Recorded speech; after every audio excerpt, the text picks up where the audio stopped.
ಹೊಡೆದು ಗುಂಡಾಗಿರಿ ಮಾಡಿ ಮತ್ತೆ ಪೊಲೀಸ್ ಸ್ಟೇಷನ್ ಮುಂದೆ ಬಂದು ಘೋಷಣೆಗಳನ್ನು ಕೂಗಿ ಕುಂತ್ಕೊಂಡು ಹಾಡ ಹಾಡ್ತಾರೆ ಅಲ್ಲಿ.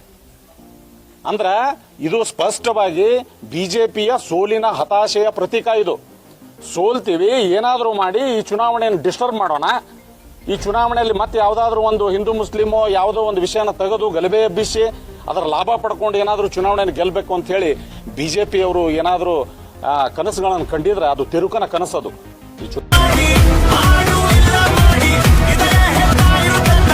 ಈಗ ಏನು ನಕಲಿ ಮತದಾರರನ್ನ ಸೃಷ್ಟಿ ಮಾಡಿ ಕಾಲೇಜ್ ವಿದ್ಯಾರ್ಥಿಗಳನ್ನು ಬಳಕೆ ಮಾಡಿಕೊಂಡು ಚುನಾವಣೆಗೆ, ಇದು ಹೊಸದಲ್ಲ. ಬಿಜೆಪಿಯವರು ಮಾಡ್ತಾ ಇರೋದು ಪ್ರತಿ ಚುನಾವಣೆಯಲ್ಲಿ ಇಲ್ಲಿ ಓದಕ್ಕೆ ಬಂದಂಥ ವಿದ್ಯಾರ್ಥಿಗಳನ್ನು ದುರ್ಬಳಕೆ ಮಾಡಿಕೊಂಡು ಚುನಾವಣೆಯಲ್ಲಿ ಅವ್ರನ್ನ ಬಳಸ್ಕೊಂಡು ಮತ ಪಡೆಯುವಂಥದ್ದು ಬಿಜೆಪಿ ಹಳೆ ಚಾಳಿ.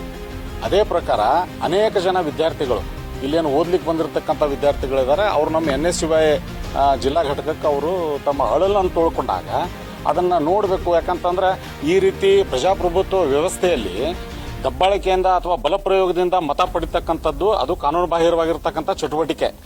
ಅದನ್ನ ತಡಿಬೇಕು ಅಂತ ಹೇಳಿ NSUIನ ಕಾರ್ಯಕರ್ತರು ಅಲ್ಲಿ ಹೋಗಿ ಆ ಕರಪತ್ರವನ್ನ ಅದರಲ್ಲಿ ಒಂದು 3-4 ಪಾಯಿಂಟ್ಗಳನ್ನು ಮಾಡಿದ್ದಾರೆ ಅವರು ಕರಪತ್ರದಲ್ಲಿ.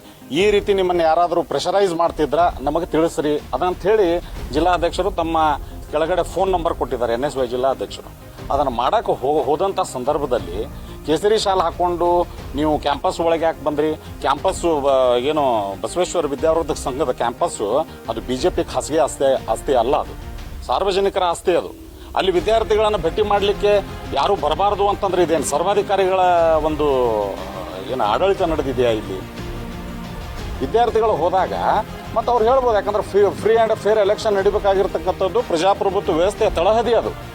ಯಾರೇ ಆಗಲಿ ಅವರು ಒಂದು ವೇಳೆ ಅವ್ರ ವಿದ್ಯಾರ್ಥಿಗಳು ಅವರಿಗೆ ಮತ ಕೊಡ್ತಿದ್ರೆ ಯಾರ್ದು ಪ್ರಾಬ್ಲಮ್ ಇಲ್ಲ.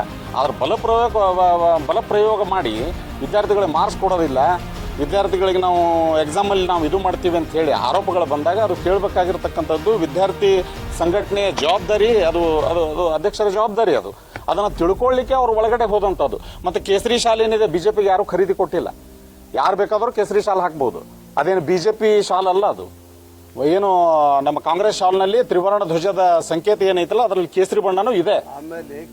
ಆ ಕೇಸರಿ ಶಾಲನ್ನ ಕೇಸರಿ ಶಾಲ್ ಹಾಕಿದವರೆಲ್ಲ ಬಿಜೆಪಿ ಕಾರ್ಯಕರ್ತರಲ್ಲ, ಯಾಕೆ ಹಾಕಬಾರ್ದು? ಕೇಸರಿ ಶಾಲ್ನ ಹಾಕೊಂಡಿರ್ಬೋದು, ಅವ್ರ ವೈಯಕ್ತಿಕ ವಿಚಾರ ಅದು. ಕೇಸರಿ ಶಾಲ್ ಹಾಕೊಂಡು ಹೋಗಿದ್ದು ಮಾತ್ರಕ್ಕೆ ಅಪರಾಧ ಹೆಂಗಾಗ್ತದ ಅದು?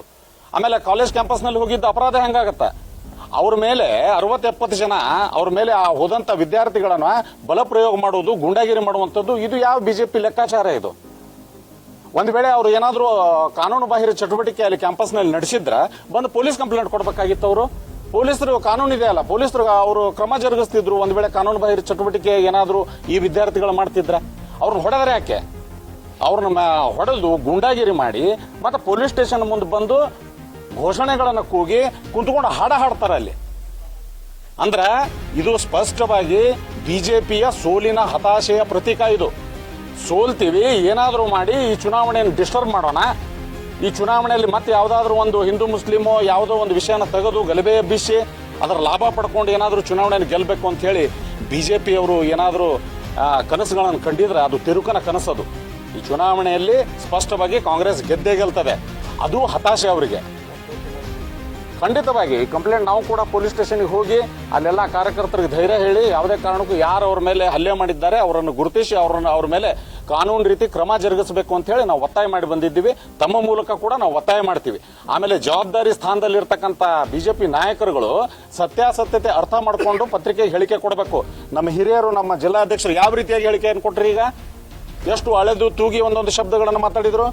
ಯಾರು ತಪ್ಪು ಮಾಡಿದಾರೋ ಅವ್ರ ಮೇಲೆ ಅದನ್ನ ಕ್ರಮ ಜರುಗಿಸ್ಲಿಕ್ಕೆ ಕಾನೂನಿದೆ ದೇಶದಲ್ಲಿ. ಇದೇನು ಸರ್ವಾಧಿಕಾರಿ ಆಡಳಿತ ನಡೆದಿಲ್ಲ ಈ ದೇಶದಲ್ಲಿ. ಬಂದಂತ ಸಂದರ್ಭದಲ್ಲಿ ಅವರಿಗೆ ನೀವು ಒಂದು ವೇಳೆ ಅವ್ರು ಏನಾದರೂ ತಪ್ಪುಗಳನ್ನು ಮಾಡಿದ್ರೆ ಅದನ್ನ ಕಾನೂನು ರೀತಿ ಕ್ರಮ ಜರುಗಿಸಬೇಕಾಗಿತ್ತು. ಅವ್ರ ಮೇಲೆ ಯಾಕೆ ಹಲ್ಲೆ ಮಾಡಿದ್ರು? ಆ ವಿದ್ಯಾರ್ಥಿಗಳ ಮೇಲೆ ಯಾರು ಹಲ್ಲೆ ಮಾಡಿದ್ದಾರೆ ಆ ಗೂಂಡಾಗಳ ಮೇಲೆ ಪೊಲೀಸರು ಕ್ರಮ ಜರುಗಿಸಿ ಮೊದಲು ಅವರನ್ನ ಅರೆಸ್ಟ್ ಮಾಡಬೇಕು.